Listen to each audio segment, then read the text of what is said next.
Olá, meus amigos, tudo bem com vocês? Hoje nós vamos falar sobre um dos mais importantes medievais. Me refiro a Tomás de Aquino. Muitos de vocês, talvez, ao ouvir falar de Idade Média, lembrem direto do Agostinho de Hipona e do Tomás de Aquino, de tanto que eles são mencionados em relação a este período. De fato, há vários canais que se propõem a falar sobre filosofia medieval e basicamente falam só destes dois, o Agostinho e o Tomás. Tal a importância do Tomás de Aquino e também do Agostinho antes dele. Bem, do Agostinho nós já temos vídeos no canal, então vamos hoje começar a falar do Tomás de Aquino. Farei uma sequência de vídeos, pois não é possível falar em um único vídeo do Tomás de Aquino, pois a obra dele é vastíssima.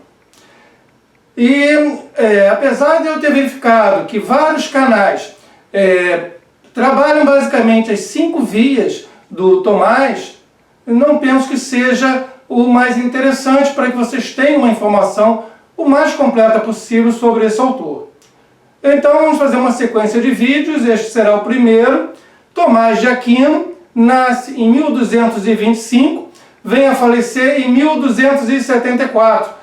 Na data de 7 de março. Então ele contava com 49 anos de idade. Ele nasce e falece na Itália. Trata-se de um italiano. Com relação à data do nascimento dele, estou adotando 1225, me parece ser a data mais adequada, mas vocês vão encontrar em alguns lugares outras interpretações que darão como data 1224. Na verdade, esses pensadores mais antigos, nós não temos muita certeza com relação ao ano de nascimento, a data de nascimento, e às vezes até com relação à sua morte, ou mesmo a fatos relacionados à sua vida. No caso do Tomás, adotaremos 1225 e 1274. Ele é considerado santo pela Igreja Católica Apostólica Romana, e sua festa litúrgica, quando é comemorado como santo, ocorre no dia 28 de janeiro.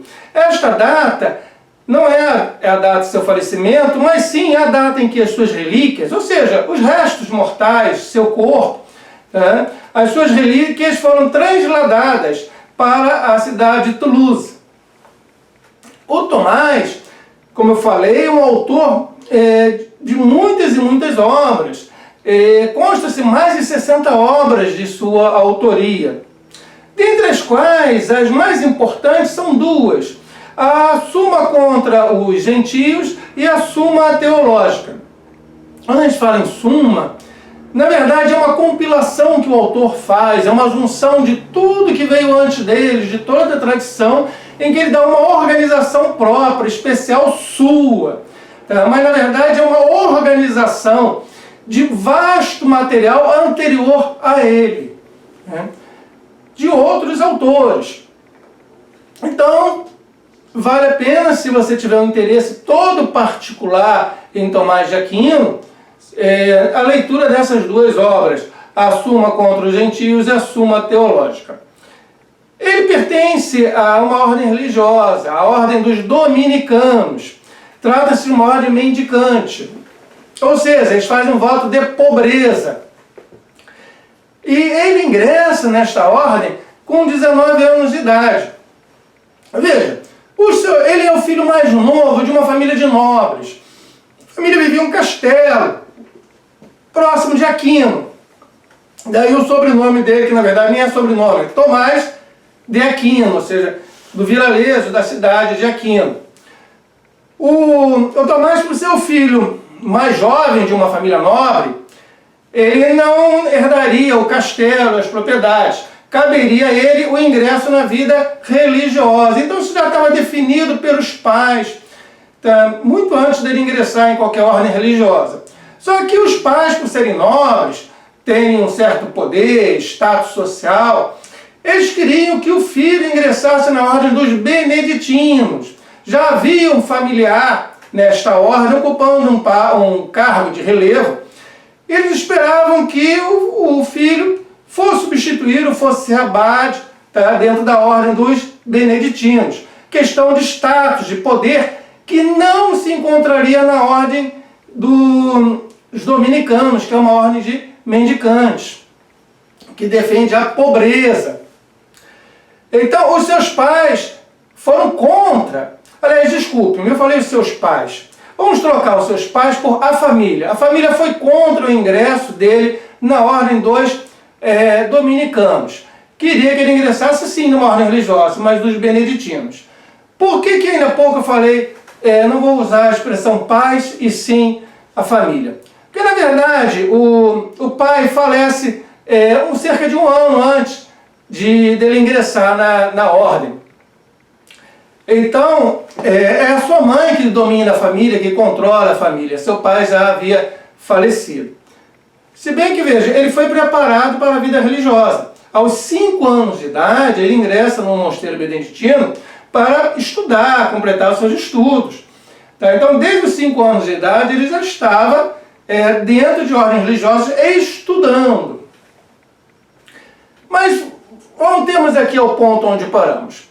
Eu falei que o pai havia falecido, que a mãe era chefe da família e que a família como toda, a mãe, os irmãos, as irmãs, não eram favoráveis a que ele ingressasse na ordem dos dominicanos por ser uma ordem com voto de pobreza. Como ele teimou em fazê-lo, ele se apresentou a esta ordem, ele foi enviado a Paris justamente para se afastar da família, mas a mãe ordenou aos irmãos que os encontrassem no meio do caminho, os sequestrassem, o levassem para o castelo, onde ele ficou em cativeiro por mais de um ano. E a família tentou dissuadi-lo a seguir esse caminho. Olha, você pode entrar numa ordem religiosa sim, sem problema, nós queremos que você seja religioso, mas com status, com poder, não numa ordem de mendicantes. Tá? Na ordem dos dominicanos, não, por favor. Tá? Vamos escolher uma outra ordem para você, entre na ordem dos beneditinos. E durante mais de um ano a família tentou, ele preso no castelo, numa torre do castelo, mas não conseguiram fazê-lo mudar de ideia. Conta-se que, certa vez, os irmãos pegaram e contrataram uma prostituta trazida de uma cidade maior, era a mulher mais linda da região, e ela entrou seminua ao encontro do Tomás, no seu recinto onde ele estava preso, e o Tomás, vendo aquela mulher bela, maravilhosa, seminua, o que ele faz? Ele pega um ferro em brasa na lareira e a espanta com o ferro em brasa. Tá? Então, veja, foi a última tentativa também que eles fizeram em relação a introduzir uma mulher. E aquela noite, conta-se que enquanto ele dormia, ele foi visitado por 2 anjos. Esses 2 anjos vieram lhe acolher em relação ao pecado, a provação que ele havia passado, estar com aquela mulher seminua no mesmo quarto. Então esses 2 anjos vieram ao seu quarto durante a noite lhe consolar. Então se conta. Então, veja, esse início da ordem religiosa foi bem turbulento, não? Sequestro, cativeiro, uma prostituta, esse sonho com os anjos. Mas por fim ele chega e ingressa na ordem dos mendicantes, tá? E não na ordem dos beneditinos, como a família queria. Isso ocorre através de uma fuga. Conta-se que a família desistiu. Não dá, esse cara não vai mudar de opinião. Então a mãe providenciou uma corda para que ele descesse pela janela com uma corda e fugisse. A família achou que era menos traumático para a imagem da família que ele fugisse do castelo do que eles se rendessem aos frades, aos freios dominicanos, permitindo que ele ingressasse nesta ordem. Então a família, de certa forma, permitiu que ele fugisse, tá, de casa, achando que seria menos constrangedor. Mas aí ele foge e finalmente, então, no ano de 1245, ele cumpre os seus votos como frei dominicano. Tá? E entre 1245, que ele assume os votos, até o ano de 1248, ele vai a Paris, onde ele estuda. A Paris, na época, era o centro cultural dos estudantes, dos professores. Havia uma turbulência muito grande em relação a essa parte dos estudos, do conhecimento na cidade de Paris. E lá ele conhece um alemão muito famoso, que nós temos vídeo aqui no canal também, santo também pela igreja, o Alberto Magno. Alberto Magno se interessa pelo garoto e o Tomás passa a ser discípulo do mestre Alberto Magno, que é um aristotélico. Aliás, a obra do Tomás será também uma obra que vai trazer esse filósofo grego, Aristóteles, para dentro da igreja. Situação essa que já havia começado com o seu mestre, Alberto Magno. E o Alberto pega o Tomás e vão juntos para a cidade de Colônia, na Alemanha, onde o Tomás continua estudando com o seu mestre e passa também a lecionar, passa a dar aulas. Isso até o ano de 1252, quando ele retorna para Paris para assumir o cargo de professor nas universidades, que naquela época, século XIII, estava em moda. Nós tínhamos desde o iníciozinho do século XI, XII, o surgimento das universidades na Europa. E você tinha grandes universidades, inclusive em Paris, e ele assume ali a docência. Em 1259 até 1268, ele vai para Itália, tá? Onde também continua trabalhando como professor. Havia um rodízio, ou seja, eu trabalhei em Paris como professor, agora vou trabalhar na Itália, não vou retornar novamente a Paris, vou deixar para que o outro possa ter esta oportunidade de ser professor em Paris, outro da minha ordem. No entanto, a regra foi quebrada. E em 1269, ele retorna a Paris. Mas por que quebrar essa regra? Ele já tinha lecionado em Paris de 1252 a 1259. Já estava na Itália, tá? Desde 59 que ele estava na Itália, de 59 a 68. Por que retornar novamente para Paris? Porque as coisas estavam muito confusas. Porque a ordem estava sendo atacada nos seus princípios, porque não havia mais um espaço para se falar num cristianismo conjuntamente com um Aristóteles, mas um Aristóteles que fosse adequado ao cristianismo. Havia inimigos dos dois lados. Você tinha os que defendiam as teses do Agostinho de Hipona, que não queriam nem saber do Aristóteles, que era ele bem longe de mim. Qualquer Aristóteles. E vocês tinham também aqueles que faziam uma leitura do Aristóteles por meio dos comentadores árabes, o Avicena, o Averroes.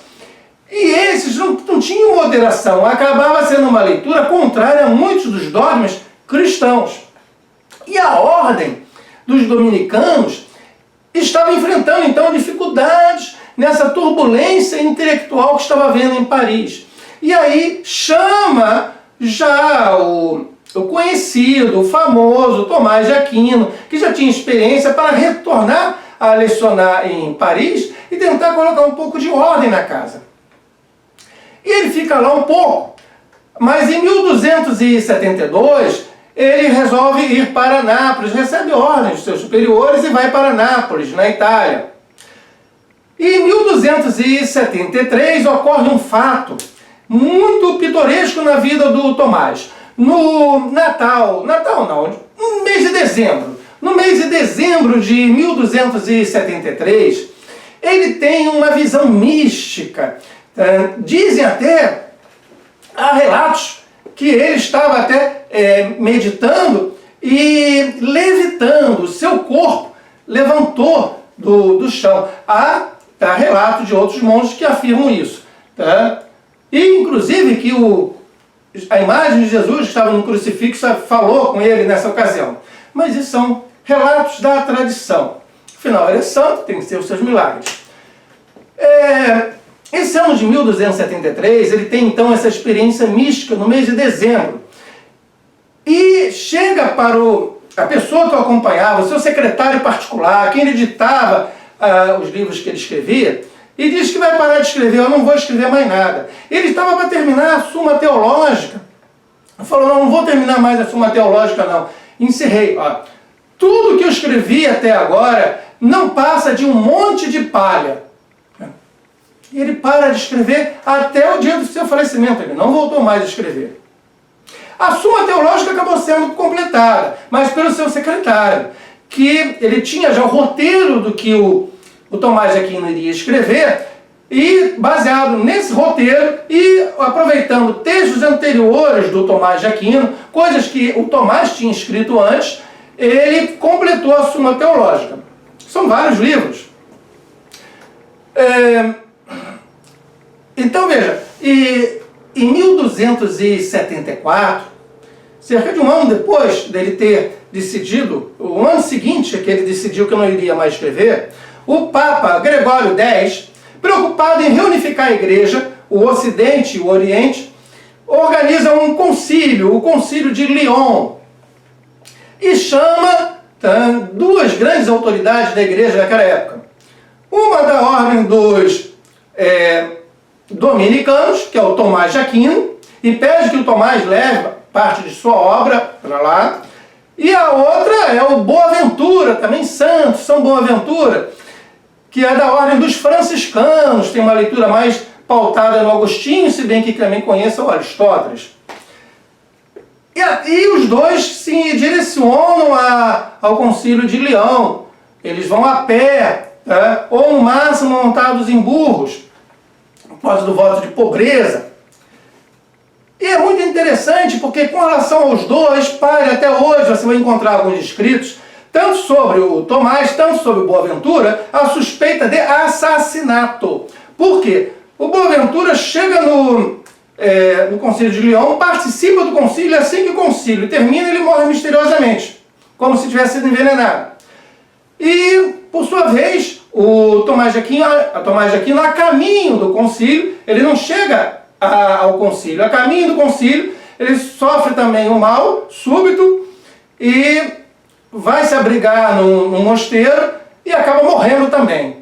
Na época era comum o assassinato, você colocando pequenas gotinhas de veneno no alimento das pessoas, e elas iam morrendo aos poucos sem perceber que estavam sendo envenenadas. Era uma forma comum.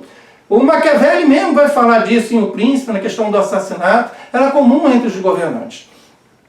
Então, para essa suspeita, em alguns textos vocês vão encontrar. De qualquer modo, o que ocorre é que em 1274 ele obedece ao pedido do Papa Gregório X, se encaminha para o Concílio de Lyon, chega a sofrer um acidente na estrada, onde ele está montado no burro e bate com a cabeça num galho, tá? E o caminho vai estando tudo errado e ele vem a falecer no caminho sem chegar ao concílio. No século XIII, nós temos a escolástica, que vai começar ali no século XI, né? E a escolástica, que vem de escola, que vem das universidades, ela terá, dentre os seus principais nomes, o Tomás de Aquino. Ele é importantíssimo para a escolástica. Ele vem marcar o século XIII. E não somente o século XIII, mas todo o movimento da escolástica. Da mesma forma que o Agostinho lá atrás marca a patrística, eu não tenho como falar em patrística sem falar no Agostinho de Hipona. Eu também não posso falar na escolástica sem falar no Tomás de Aquino. Ele é importantíssimo. E ele não só marca a escolástica, mas ele traz para ela o Aristóteles. Mas, veja, ele pede até para que um amigo dele traduz o Aristóteles do grego para o latim, que era a língua que se falava na época. E ele quer o Aristóteles mais puro, ele busca uma tradução mais fiel do Aristóteles. Então ele vai cristianizar este filósofo grego. Ele vai ter como base do seu trabalho tanto o Aristóteles de um lado, tanto a religião cristã de outro. São as duas colunas do trabalho do Tomás de Aquino, a sustentação do seu trabalho. É a cristianização do Aristóteles. Tá? Aristóteles e religião cristã. O seu mestre uma vez falou o seguinte para ele, tá? O Alberto Magno, ele disse, falou sobre eles no meio de outros alunos, outros religiosos, Porque os alunos se queixavam dele, dizendo que ele era muito calado. Ah, ele não fala nada. E botavam um apelido. Hoje, politicamente correto, você não pode mais apelidar ninguém, não? Mas olha, o cara era gordinho, era gordo mesmo, tá? Aí por ser gordo e meio calado, introspectivo, provavelmente foi por causa disso. Aí chamava ele de boi. Ó, boi mudo. O boi, tá? E mudo, porque era introspectivo. Provavelmente, o motivo desse apelido de boi mudo é pelo fato de ser gordinho e ser meio calado. E o Alberto vai e comenta uma vez em público: vocês o chamam de boi mudo. Ao invés, eu lhes digo que este boi vai mugir tão alto que seu mugido vai ser ouvido no mundo inteiro. Essa frase, tá? É interessante, tá? Talvez até um pouco engraçada, mas interessante. Bem, em linhas gerais, essa é a história da vida dele, do Tomás de Aquino. Agora vamos falar um pouco da sua visão sobre a ciência, a teologia e a filosofia.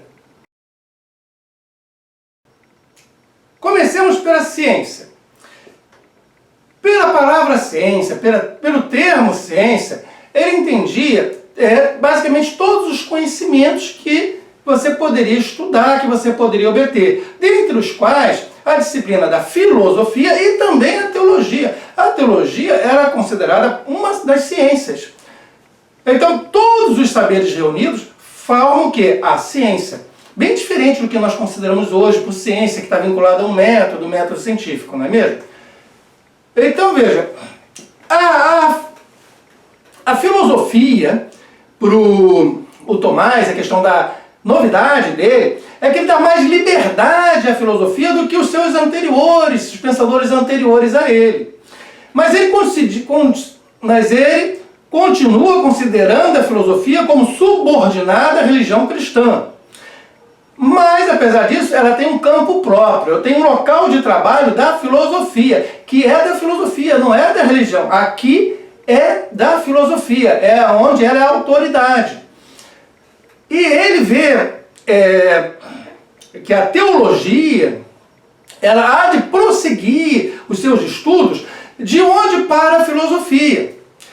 Que a filosofia, por exemplo, eu posso, por meio da filosofia, segundo Tomás de Aquino, provar que Deus existe. Mas eu não vou saber o que é Deus, a sua essência, que ele é uno, que ele é trino. Aí eu vou precisar de quê? Da revelação, para saber que Deus é um e é três ao mesmo tempo. A filosofia não me diz que o mundo foi criado pela filosofia, e ainda mais se eu for me pautar em Aristóteles, eu posso entender que o mundo é coeterno a Deus. Ou seja, que o mundo sempre existiu, é eterno. Para saber que o mundo foi criado somente por meio da revelação. Então a revelação prossegue de onde a filosofia para. Então, tanto a filosofia, tanto a teologia são vistos como ciência. Só que no caso a visão que ele tem da ciência, em particular, é que ela se dá por meio do contato com a realidade. Isso é muito importante. Essa realidade que nos circunda toda ela. Tá? E que o entendimento proporciona isso. Meus sentidos captam essa realidade e meu entendimento elabora o que meus sentidos captam. Então, meu entendimento proporciona a elaboração desses conceitos obtidos por meio dos meus sentidos diante desta realidade. Então tem a elaboração dos conceitos pelo entendimento.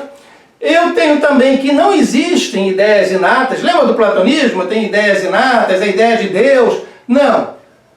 Eu nasço uma tábula rasa. Tudo que eu sei eu aprendi por meio do contato com a experiência, a natureza, os meus sentidos. E que não é possível, veja bem, não é possível a ciência do indivíduo, do individual. Tá? Isso não existe, nem em Aristóteles, nem em Tomás de Aquino. Eu só tenho a ciência do universal, somente do universal. Tá? E o entendimento, tá? Ele tende a abstrair e ordenar os conceitos na nossa mente. Tá?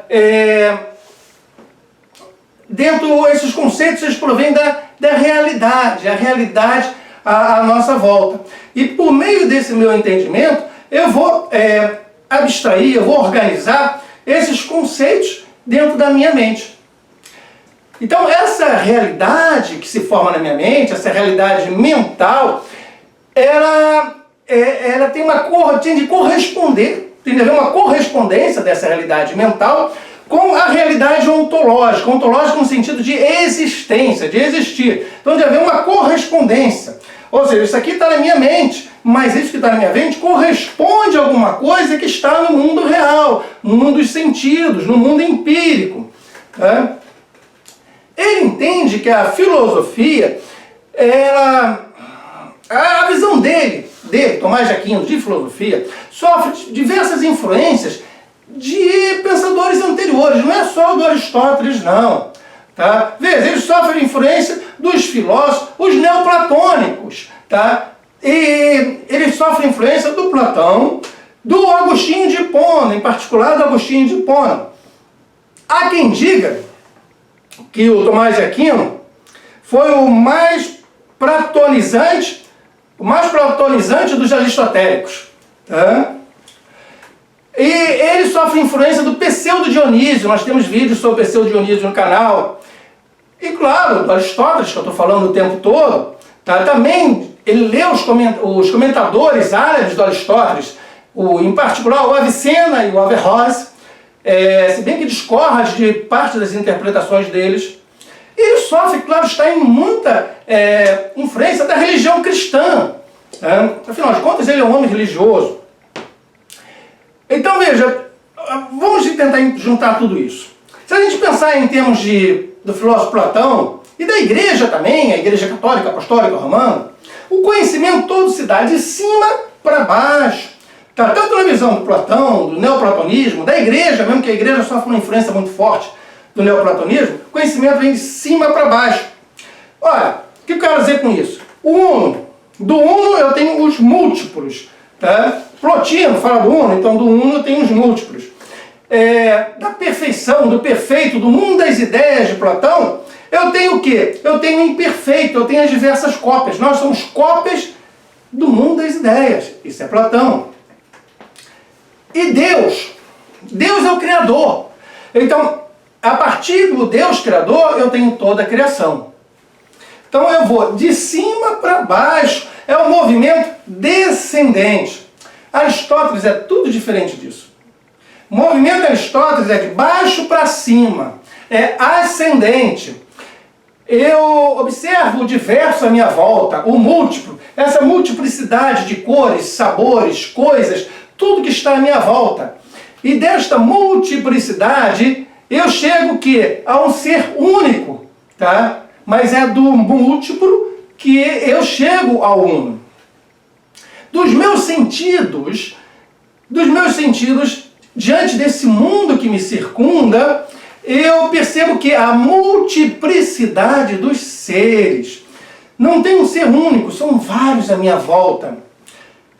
A minha razão, no entanto, é que me indica a possibilidade de existência de um ser único.